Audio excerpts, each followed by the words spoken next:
വയനാട്ടിലെ ദുരന്തഭൂമിയായ ചൂരൽമലയിലാണ് ഞാനിപ്പോൾ നിൽക്കുന്നത്. കുറച്ച് ദിവസങ്ങളായി ഇവിടെ നിന്നും വേദനാജനകമായ വാർത്തകളാണല്ലോ നമ്മൾ കണ്ടുകൊണ്ടിരിക്കുന്നത്. ഇവിടെ നിറഞ്ഞ ചിരികളില്ല, ലയിച്ച പാട്ടുകളില്ല, താളത്തിനൊത്ത ചുവടുകളില്ല. ഇവിടെ എത്തിയാൽ ഈ നാട്ടിൽ നിന്നും ഈ ദുരന്തത്തിൽ നമ്മെ വിട്ടുപിരിഞ്ഞു പോയ ആളുകളുടെ പരേതാത്മാവിന് സ്നേഹപൂർവ്വം പ്രണാമം അർപ്പിക്കുവാൻ മാത്രമേ നമുക്ക് ഇപ്പോൾ കഴിയൂ. വയനാട്ടിലെ ദുരന്തഭൂമിയായ ചൂരൽമല, മുണ്ടക്കൈ, പുഞ്ചിരിമട്ടം എന്നീ സ്ഥലങ്ങളിൽ ഇപ്പോൾ പ്രവേശന അനുമതി ഇല്ല. ഇപ്പോൾ പ്രവേശന അനുമതി ഇല്ല എങ്കിലും പിന്നീട് അനുമതി നൽകും, ഇല്ലെങ്കിൽ നൽകണം എന്നാണ് എൻ്റെ അഭിപ്രായം. കാരണം കേരളത്തിൻ്റെ വിവിധ മലയോരങ്ങളിലുള്ള ആളുകൾ വന്ന് ഈ സ്ഥലം കാണണം, സ്ഥലത്തിൻ്റെ ഭൂപ്രകൃതി മനസ്സിലാക്കണം. ഇതേ ഭൂപ്രകൃതിയിൽ താമസിക്കുന്ന ആളുകൾ മഴ സമയത്ത് മുൻവിധികൾ കൂടാതെ മുൻകരുതലുകൾ എടുക്കുന്നതിന് ഈ ദുരന്ത സ്ഥലം സന്ദർശിക്കുന്നത് വഴി സന്ദർശകർക്ക് ഒരു ഗുണപാഠം ആകും എന്നാണ് ഞാൻ കരുതുന്നത്. നമുക്ക് ആ ദുരന്തത്തിൽ നിന്നും അതിജീവിച്ചവരെ എങ്ങനെ പുനരധിവസിപ്പിക്കാം എന്നതിനു വേണ്ടി നമുക്കെല്ലാവർക്കും കൈകോർക്കാം. 20 ദിവസങ്ങൾക്ക് ശേഷം ചൂരൽമലയുടെ ഇപ്പോഴത്തെ അവസ്ഥ എന്താണെന്ന് നമുക്കൊന്ന് കാണാം. ഇത് വയനാടിൻ്റെ തലസ്ഥാനമായ കൽപ്പറ്റയാണ്. കൽപ്പറ്റയിൽ നിന്നും ഏകദേശം 30 കിലോമീറ്റർ യാത്ര ചെയ്താൽ ദുരന്തഭൂമിയായ ചൂരൽമലയിൽ എത്തും. ഇപ്പോൾ ചൂരൽമലയും ഭാഗങ്ങളും പോലീസിൻ്റെ പൂർണ്ണ നിയന്ത്രണത്തിലാണ്. ഈ ചൂരൽമലയിലേക്ക് ഇപ്പോൾ പ്രവേശനം ഇവിടെ താമസിക്കുന്ന ആളുകൾക്ക് മാത്രമാണ്. മറ്റാരെയും അങ്ങോട്ട് കടത്തിവിടാറില്ല. ചൂരൽമല ദുരന്തം നടന്നത് 2024 ജൂലൈ മാസം 30 അർദ്ധരാത്രിക്ക് ശേഷമാണ്. സംഭവം നടന്ന് 20 ദിവസത്തിന് ശേഷമാണ് ഞാൻ അവിടെ പോയത്.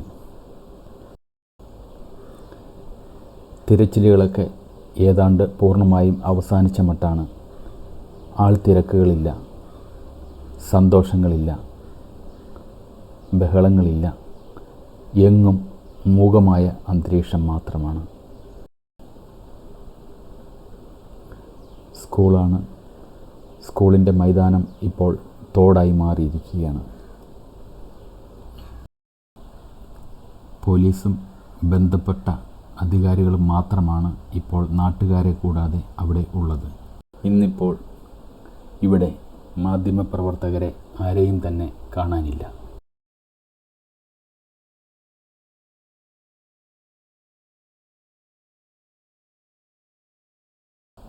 ഇത് ചൂരൽമലയിലുള്ള വെള്ളരിമല എന്ന വില്ലേജ് ഓഫീസാണ്. ഇവിടെ 2019 പ്രളയം ഉണ്ടായപ്പോഴും ഈ വില്ലേജ് ഓഫീസ് ഏകദേശം ഇവിടം വരെ വെള്ളം കയറി മുങ്ങിപ്പോയതാണ്. 2024 ഈ ദുരന്തത്തിലും വില്ലേജ് ഓഫീസിൽ വെള്ളം കയറി ഏകദേശം മുകളിൽ കാണുന്ന ഈ പാട് വരെ വെള്ളം കയറി ഈ വില്ലേജിലുള്ള മുഴുവൻ രേഖകളും നഷ്ടപ്പെട്ട് പോയിട്ടുള്ളതാണ്. ഏകദേശം 85ഓളം മനുഷ്യൻ്റെ മൃതശരീരങ്ങൾ വില്ലേജിൻ്റെ ഈ ഭാഗത്തു നിന്നാണ് കണ്ടെടുത്തത്. ഇവിടെ നല്ല മഞ്ഞുള്ള ദിവസമാണ്. ഇത് GVHSS ചൂരൽമല സ്കൂളാണ്. ഈ സ്കൂളും ഈ സ്കൂളിൻ്റെ പരിസരത്തും ഏകദേശം 250 മീറ്റർ വീതിയിൽ വെള്ളം കയറി ഒഴുകി വീടുകളൊക്കെ പിഴുത് ജീവനുകളുമായി വെള്ളം മുന്നോട്ടൊഴുകി. പുതുതായി കോൺക്രീറ്റിൽ പണിത വീടുകൾക്കോ കെട്ടിടങ്ങൾക്കോ കുറച്ചൊക്കെ പിടിച്ചു നിൽക്കാനായി. എന്നാൽ അതിൽ താമസിച്ച മനുഷ്യജീവനുകളെ പിടിച്ചു നിർത്താനായില്ല.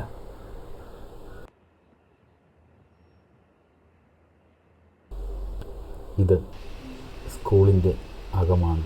മുഴുവൻ ചെളിയാണ്. സ്കൂളിൻ്റെ വാതിലുകളും ജനലുകളും ഒക്കെ വെള്ളം പിഴുതെടുത്തുകൊണ്ടുപോയി. സ്കൂളിൻ്റെ പരിസരവും ഒക്കെ ചെളി കൊണ്ടും തടികൾ കൊണ്ടും മൂടിക്കിടക്കുകയാണ്.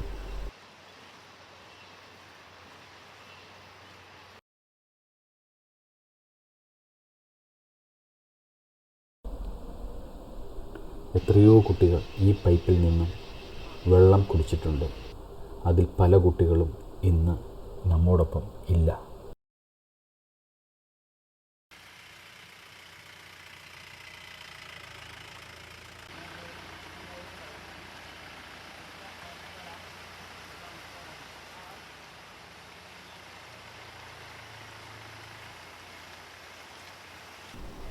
മനുഷ്യജീവനൊപ്പം വിലയുള്ളതല്ലല്ലോ കാറുകളും ബൈക്കുകളും.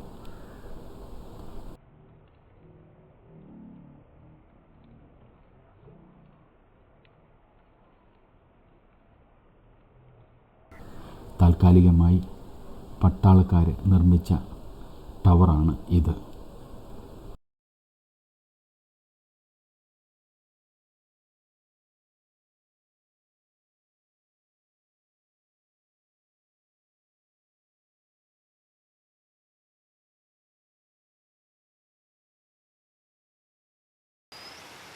എവിടെ നോക്കിയാലും കൂറ്റൻ പാറക്കഷ്ണങ്ങളും തടിയും ചെളിയും മാത്രമേ കാണാനുള്ളൂ.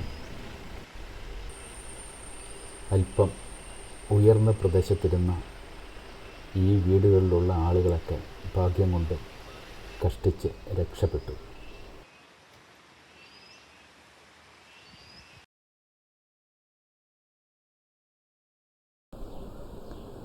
ഈ ഭാഗങ്ങളിലൊക്കെ വീടുണ്ടായിരുന്നു.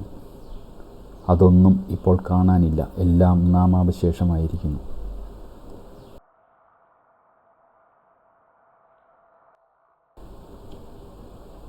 ഇതാണ്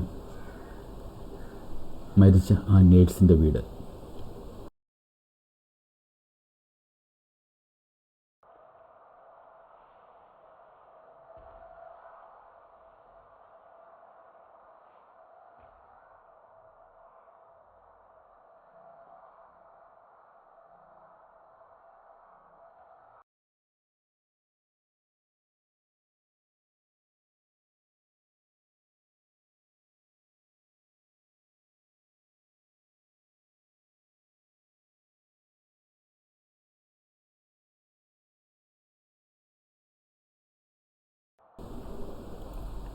ഇതൊക്കെ നിങ്ങൾ യഥാസമയം കണ്ടു മടുത്ത വീടുകളും സ്ഥലങ്ങളുമാണെന്നറിയാം.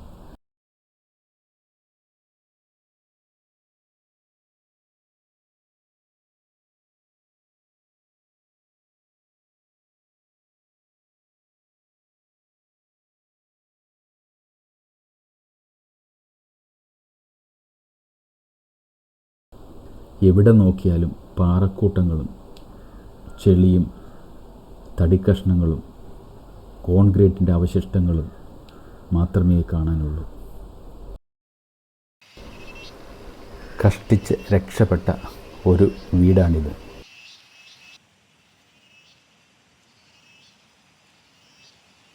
ഭാഗ്യം കൊണ്ടാണ് ഈ വീട്ടിലുള്ള ആളുകൾ രക്ഷപ്പെട്ടത്.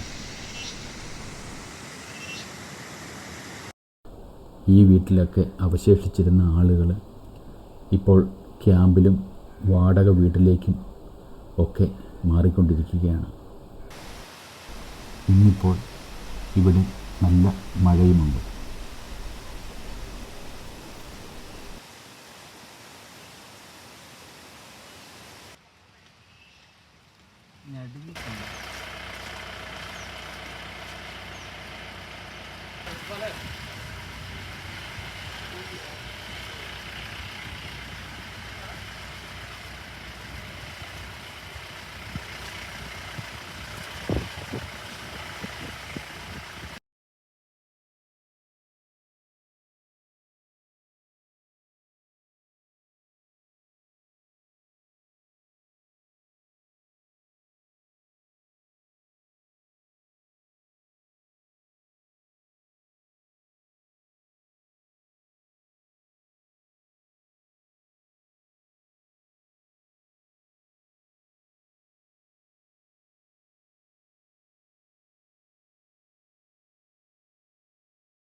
അല്പമെങ്കിലും ഈ ക്രൂരതയിൽ പിടിച്ചു നിന്നത് ആഴത്തിൽ ഭൂമിയിലേക്കിറങ്ങിയ വേരുകളുള്ള വൃക്ഷങ്ങളും കോൺക്രീറ്റ് കെട്ടിടങ്ങളും മാത്രമാണ്.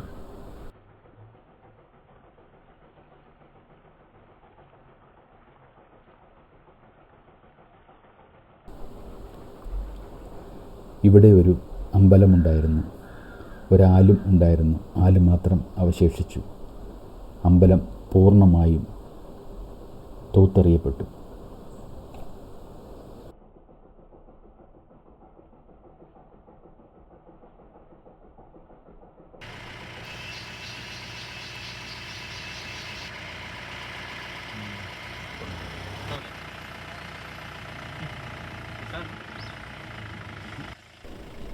ഇത് മുണ്ടക്കൈ ഭാഗമാണ്.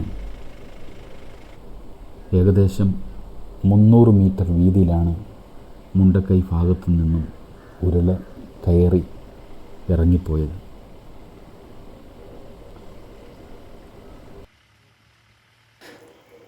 നേരിട്ട് കണ്ടാൽ മാത്രമേ ഈ ദുരന്തത്തിൻ്റെ ഭീകരത മനസ്സിലാവുകയുള്ളൂ. ചിത്രങ്ങളിൽ കാണുമ്പോൾ ഭീകരത തോന്നുമെങ്കിലും നേരിട്ട് കാണുമ്പോൾ അതിഭയാനകമായ അവസ്ഥയാണ്. ഇവിടെയൊന്നും വീടുകൾ അവശേഷിക്കുന്നില്ല. ഇവിടെ ഇരുന്ന വീടുകളെല്ലാം തന്നെ പൂർണ്ണമായി തൂത്തെറിയപ്പെട്ട് പോയിട്ടുള്ളതാണ്.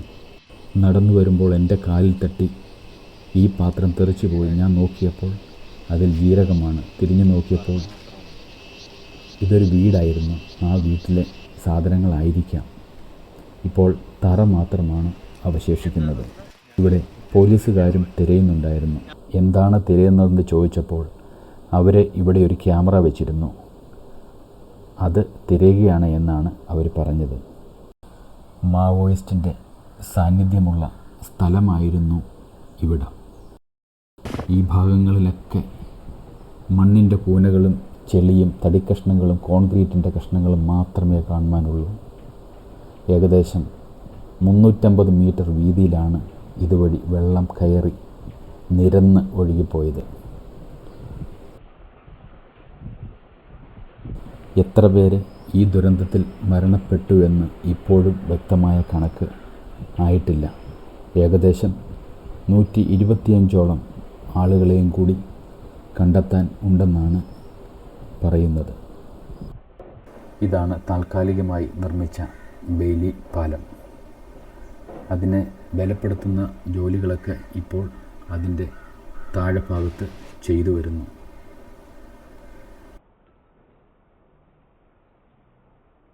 ഇതാണ് ചൂരൽമല ടൗണ്. ഇപ്പോഴും കടകളിൽ ശുചീകരണ പ്രവർത്തനങ്ങൾ നടത്തിക്കൊണ്ടേയിരിക്കുന്നു.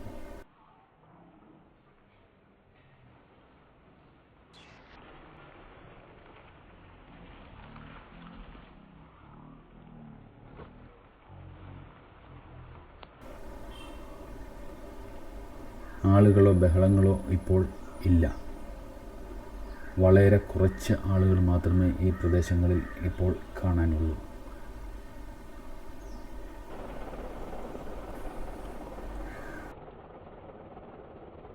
(2019) പുത്തുമല ദുരന്തം നടന്നത് ഇവിടെയാണ്.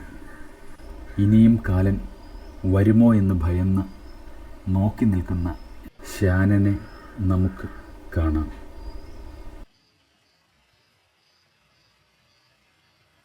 ഇതാണ് പുത്തുമല ദുരന്തം നടന്ന സ്ഥലത്തിൻ്റെ താഴെഭാഗം.